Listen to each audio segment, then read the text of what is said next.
But yeah, you're watching Rear Naked Chat. This isn't a TUF review. This is just a general bit of MMA talk, bit of MMA opinion, bit of well, I say MMA. It's Yeah, main just UFC. and just to let people know, we don't just watch Ultimate Fighter. We also watch like some of the fights as well. That I happens think, sometimes. yeah, so we thought we'd just have a little talk about that. Um, yeah, I suppose we could start with UFC on FX5, Yeah, let's start with this weekend's which is another Browne weekend. versus Bigfoot was the Yeah. main event. So the first fight wasn't a long one. That was Josh Neer against Justin Edwards. Yep, And boy, he got choked out. hard. Because that's the thing. The weird thing was when I was watching it, I was thinking, man, you don't see that many people get caught in guillotines that much these days. Because people seem to always they'll get a little bit of wrist. They always just seem to get enough You space. see a head popping out of every one these days. Yeah, exactly. And the way he was lying there, I was thinking, okay, so he's not fully got it in because he seems to just be taking his time and trying to. And it was like, oh no, wait, he's unconscious. He's Yeah, biding his time. He's out. He was done. So I was quite surprised at that, but yeah, pretty good little performance by Mini Randy, yes, aka yes, he does. Oh, he's from Ultimate Fighter, isn't he? yeah, We just yeah, can't let go of that show. exactly. It always comes back It to that. always comes back to top. And also, speaking of which, John Dodson. Oh yeah, Um, yeah, the magician. I, I love the speed of the little guys, like the 125ers, the way they move around the cage. They're so quick, but I wish more of them could finish and knock each other out because It's it's just yeah. I remember when oh God, I've forgotten his name. Who Frank Mir, when they had that all heavyweight card, and at the press conference, someone asked Frank Mir a question and said, "What is it about the heavyweights that you think so attractive?" And he goes, "Look, end of the day, people are watching this at home and thinking if they see the flyweights, like I might be able to take him, but they're not thinking that with their heavyweights." there you go, there you go. Um, but he did actually manage to finish the guy. Yeah, He dropped him once. That was an interesting thing to me was he dropped him and then he tried to go in for follow up. Um, and the guy kind of put his legs, like people just push away with their legs, yeah, and he couldn't actually reach him to follow up with the punches. I was like, his arms just too short, like yeah, yeah. because he just couldn't seem to create enough space. I was worried that they might have turned John Dodson even into a Greg Jackson style fighter because I was a bit worried he wasn't really like Engaging I a lot. expect more excitement from him because I know have you seen what he's physically capable of? Yeah, but he did a Like few little flips at the end as yeah, well. yeah, But it kind of creeps me out a bit to think that he's 125 pounds. Like that's that's girl light, weight. light. Yeah, that's like the thing is like I've played a lot of basketball, uh, so I'm usually not that overawed by massive people. Yeah, Like even when I was playing like under 16s, there was kids on the team who were like 6'6", 6'7", and then since then I've been on teams with people who are 6'8" plus, it's a uh, few 7-footers. I'm kind of over that now. If I see someone who's massive, yeah, yeah, yeah. it doesn't really bother me that much. But when I go, you're a grown man. You've finished growing. You weigh 125 pounds. That's What's that in like stone roughly? stone. Well, there's 14 pounds to a stone, Right, so 9 stone. 9 stone. Oh my God. Right, yeah. For a grown man, I mean that's a bit. I think my mum was 9 stone right after she gave birth to me. Even the weight of you had been removed. Yeah, It's the same weight as Justin yeah. Dodson. So yeah, it's a bit odd to me. So it's a bit strange to see them running around, but it's no wonder they can't knock each other out. Yeah.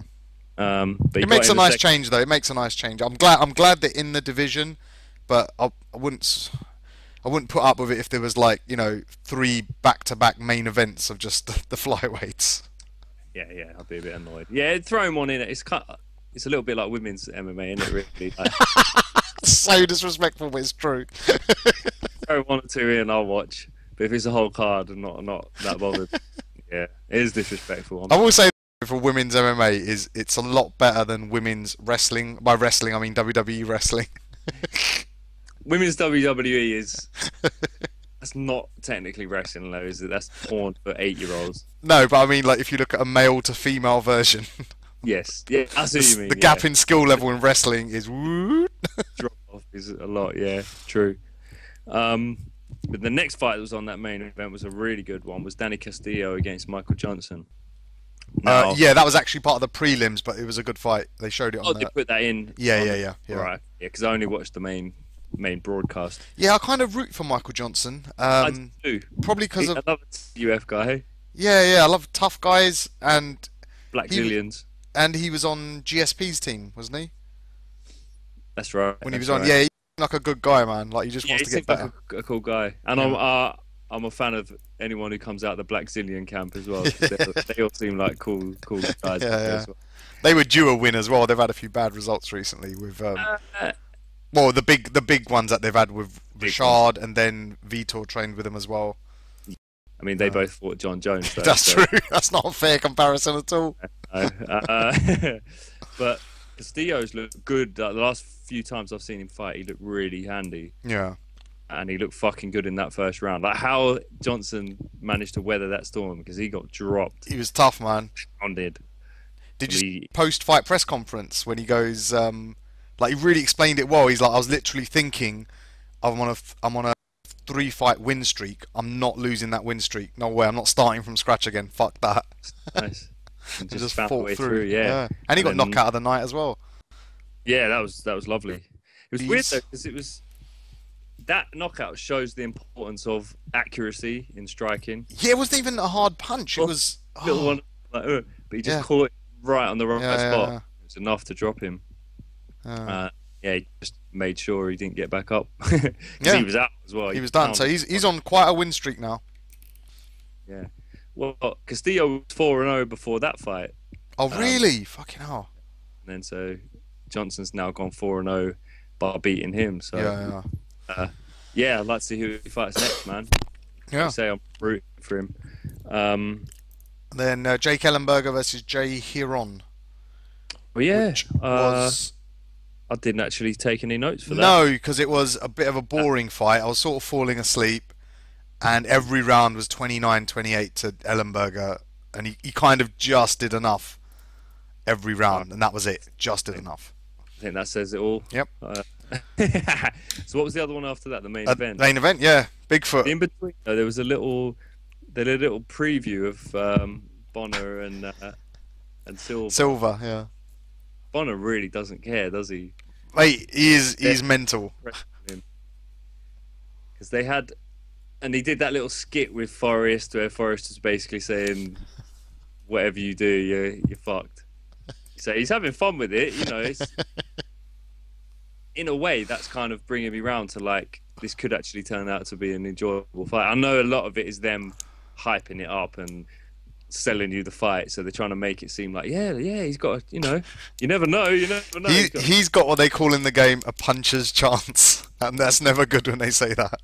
And the other thing is as well, I was getting all thinking, you never know though, man. It's Stefan Bonner, he's never been knocked out, never been submitted, blah blah blah. And then there was one bit, he had a little talking head moment, and he goes, well, I know in this fight I'm going to have to eat a few punches and just keep coming forward. And I was like, as soon as he said that, I was like, yeah, you're fucked, mate. You can't just eat a few punches against Anderson Silva. You eat one punch that he wants to connect with, you're down. That's it, on the floor. So and then there's another one even harder coming. Exactly. No chance. So I'm looking forward to it though, man. I'm really looking forward to that fight, because I mean, this surely is going to be the time where someone just goes after Anderson Silva, and he might just go mental on him, like screaming while hitting him, that kind of shit. Well, we've seen. I mean, Chris Lieben, Forrest Griffin tried it. It did not end well for either of those guys. Well, that's when you get Anderson Silva at his best, when someone just goes after him. He just takes you apart. It's going to be majestic. I'm interested in watching this just to see, almost as an experiment, of how much of a beating from Bonner. Because I reckon it'll just keep coming. I don't know. The big question is, will he take as much as Rich Franklin? Oh God! Certainly not over the 2 fights combined, but maybe. But the other thing is, as well, it's in fucking Brazil. So oh God, going to be going mental. Anderson's no way going to want to lose on his home soil. You lucky Brazilians, man. You just got a nice little gift there, right from Dana. The slaughter. Yeah. But quickly, speaking of Brazilians, Travis Browne against Bigfoot. Browne got injured, didn't he? Really? Yeah. Did his knee, and then Bigfoot caught him with a brutal right hand that literally bounced his head off the cage. Yeah. I was watching it thinking, like, Travis Browne, even with the injury, he looked the better fighter up to the point he got knocked out. Yeah. I think Bigfoot was a little bit of an underdog in that fight. Not a lot. Really? I've been so impressed with him every fight so far. He's solid, that's for sure. I mean, you look at that chin. Do you honestly think anyone's knocking him out ever? Exactly. And then his jiu-jitsu on top of it. So, yeah. You'll break your hand before you knock him out. Right hand, as he showed. Was he literally just screaming Brazil? Probably. Because that's what I think. He was just sitting on top of the cage going Brazil. He was sitting on the cage going mucho bench. But yeah, speaking of which, so the one coming up next event is TUF Brazil. Pretty fucking stacked card, to be honest. Yeah. Do we want to go into that now, or do we want to do a separate recording for that? We'll be on 11 minutes. Yeah, we'll do a separate record. I think that deserves its own little recording because there's a lot of interesting fights on there. Okay. Well, then it's officially has now become the UFC on FX5 podcast that you just watched, Rear Naked Chat. I did just want to talk very briefly about because that thing you sent me with Mayhem Miller on Ariel Helwani's show. Yeah. That was like one of the craziest things I've ever seen. Because even now I'm like, okay, he could still just turn around now and say, you know what, I was just taking the character thing too far. Well, that's the thing. I've watched it again. I mean, for anyone who hasn't seen it, just before we go into it, basically he turned up on Ariel Helwani's show in character from the film. What was the film? Sorry. Comes the Boom. Here Comes the Boom, and he did the whole interview in character, being sort of quite rude to Ariel as well, who's like racist as well. No. Yeah, he's his best mate kind of thing. Like not best mate, but like he helped him get a green card or something. No, he did. Yeah. Yeah. No, they go back a long way apparently. Yeah, and I think Ariel's got a lot of respect for him. I think where it might have gone wrong for me is that he didn't let Ariel know beforehand that he was trying to basically promote the movie. Like, yeah, if that's what he was doing. Huh? If that's what he was doing, yeah. Yeah, it's hard to tell. I feel like I want to give him the benefit of the doubt. Almost like he was getting annoyed because it's like, look, can't you tell I'm trying to do a character? He didn't want to break character. Right. So he was trying to kind of let him know while he was doing it. But then having said that,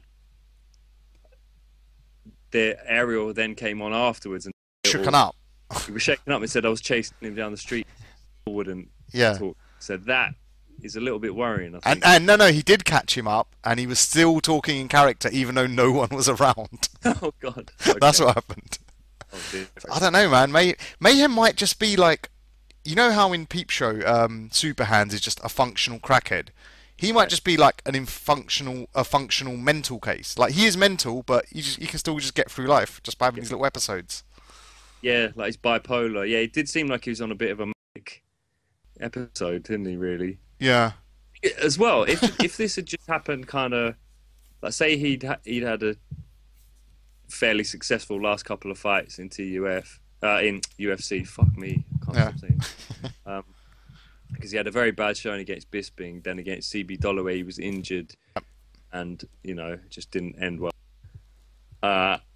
And then there was this incident of him being arrested after breaking into a church and stripping naked. Yeah. If those things hadn't happened before this, probably be a little bit more, oh, he's just fucking around. But in context, things, it's like, yeah, man, I'm worried. I hope he's okay. Yeah. And get himself back from wherever he is right now. Yeah. So good luck to Mr. Mayhem. What's his real name? Jason. Oh, Jason. That's it. Good luck, man. Jason. That's right. Okay, Yeah. so yeah, a little summary there of where we're at with MMA. We've had a few fights and some blokes gone mental. There you go. See you next week. Yeah. Redneck, your chat on Twitter.